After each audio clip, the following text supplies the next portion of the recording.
so would never know. Lily hoped the internet connection was as good as she'd been promised, because without being able to use her BlackBerry, iPad, and iPod, she'd be screwed.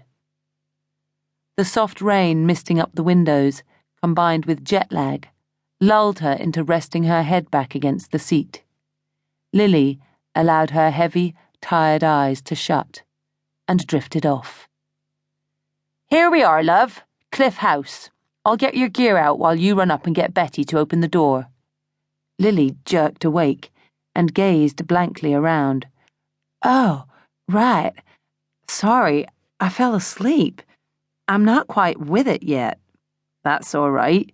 Better you than a car full of drunken yobs throwing up out of the windows." He laughed and grimaced at the same time. "I guess it is." Lily opened the door and stepped out, surprised to realize that it had stopped raining somewhere along the way. She stared at the stunning view in front of her, and her jaw dropped. Oh, wow! An endless deep blue sea, miniature fishing boats bobbing around in a neat little harbour, and a soft blue sky dotted with fluffy marshmallow clouds.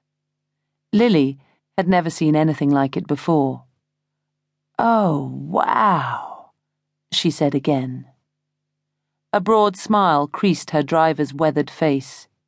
"We take it for granted, till someone sees it for the first time and reminds us." Lily couldn't believe anyone would ever get used to seeing this every day. "Miss Redman?" A small, dumpy woman stood on the front step of the pretty, white-painted house. Lily smiled at the hanging baskets of exuberant red geraniums flanking the glossy black front door.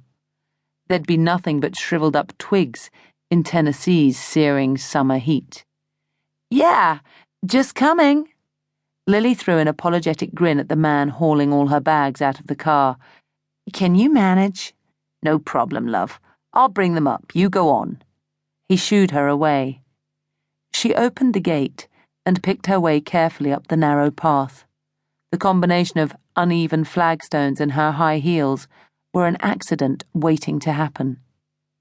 Lily admired the colourful flower garden on both sides, still glistening from the recent rain. When she reached her new landlady, she stuck out her hand, managing to remember at the last second not to initiate a traditional Southern hug.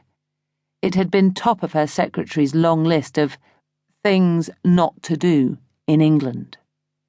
"Betty Tremaine, come on in, my dear. You must be fair worn out." Close up, Lily guessed the woman was around 60, her brown wavy hair streaked with grey, the dark skirt and pale blue blouse giving the impression of a woman comfortable in her skin. Amusement sparkled in her soft blue eyes as she checked out her new visitor. No doubt Lily's wild red curly hair, tight white jeans, clingy pink t-shirt and pink stilettos were out of the ordinary for Cornwall. Lily stepped into a hallway eerily reminiscent of her grandmother's home in rural Mississippi, with its dark patterned carpet, plain cream walls, brown paint, framed family photos, and lingering smell of cooking. "I'll show you your room so you can freshen up while I make us some tea." Lily sucked in a deep breath and prepared to check out where she'd committed to spend the next 2 weeks. A small knot of excitement unfurled in her gut as she followed Betty Tremaine up the steep, narrow staircase.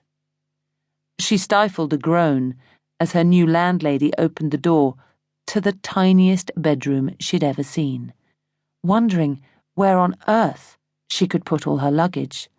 "I had the ensuite put in last winter," Betty said with great pride, pointing to a small cubicle taking up one corner. "There's one of those newfangled electric showers, but if you want a proper bath, you can go along the landing and use mine." "Thanks."